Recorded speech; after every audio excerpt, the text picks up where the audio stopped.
معزز سامعین اکرام، شعبان المعظم کی آج 8 تاریخ ہے اور 15 شعبان المعظم اور 14 شعبان المعظم کی درمیانی شب کو شب برات کہا جاتا ہے، جو جمعرات کی رات کو آ رہی ہے۔ شب برات کے متعلق ہمارے معاشرے کے اندر کئی طرح سے افراط و تفریط پایا جاتا ہے۔ شب برات کی فضیلت کتنی ثابت ہے، یا شب برات کے اندر کون سے اعمال مسنون ہیں، کون سے مستحب ہیں، آپ صلی اللہ علیہ وآلہ وسلم سے ثابت شدہ اعمال کس درجے کے ہیں، ان پر شریعت کا کون سا حکم لگتا ہے۔ اس معاملے میں ہمارے معاشرے کے اندر بہت ساری کمی یا زیادتی پائی جاتی ہے۔ سر دست شب برات کہتے کس کو ہیں؟ شب کہتے ہیں رات کو،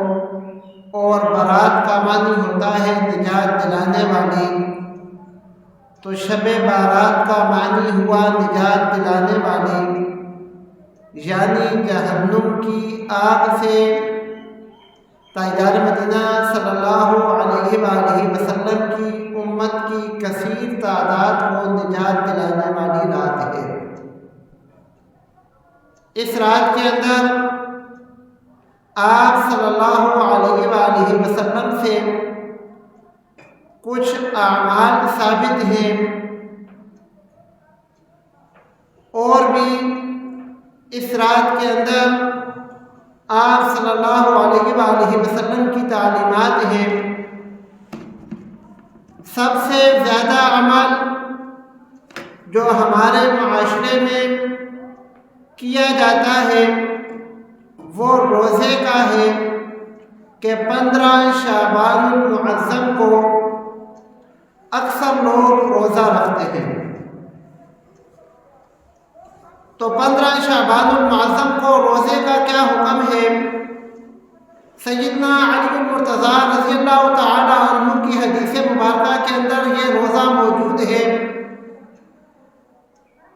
کہ 15 شعبان المعظم کو روزہ رکھو،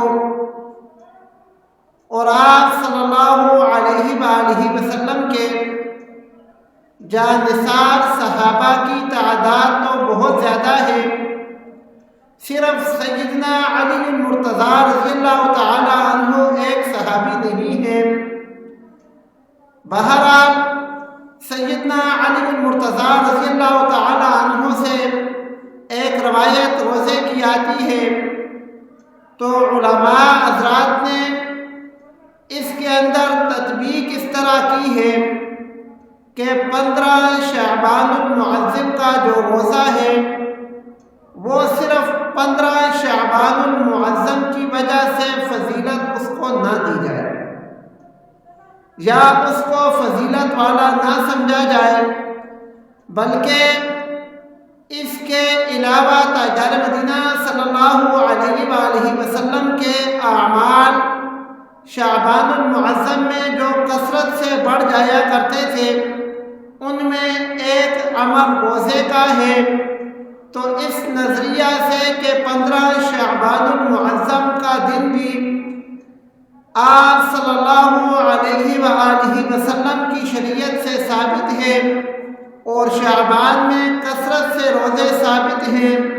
تو ہم بھی 15 شعبان المعظم کو روزہ رکھ لیتے ہیں۔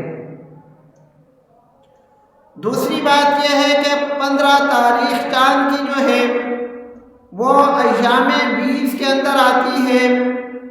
ایام 20 مشہور اور راجح قول کے مطابق ہر چاند کی 13، 14 اور 15 تاریخ کو کہتے ہیں، اور آپ صلی اللہ علیہ وآلہ وسلم کی احادیث مبارکہ موجود ہے کہ اگر آپ نے نفلی روزہ رکھنا ہے تو ایام 20 کا روزہ رکھا کرو۔ تو ان احادیث مبارکہ کو سامنے رکھ کر اس روزے کی فضیلت اور افضلیت ثابت ہوتی ہے، اور ویسے نفلی روزہ رکھنا کسی بھی دن عید کے علاوہ ممنوع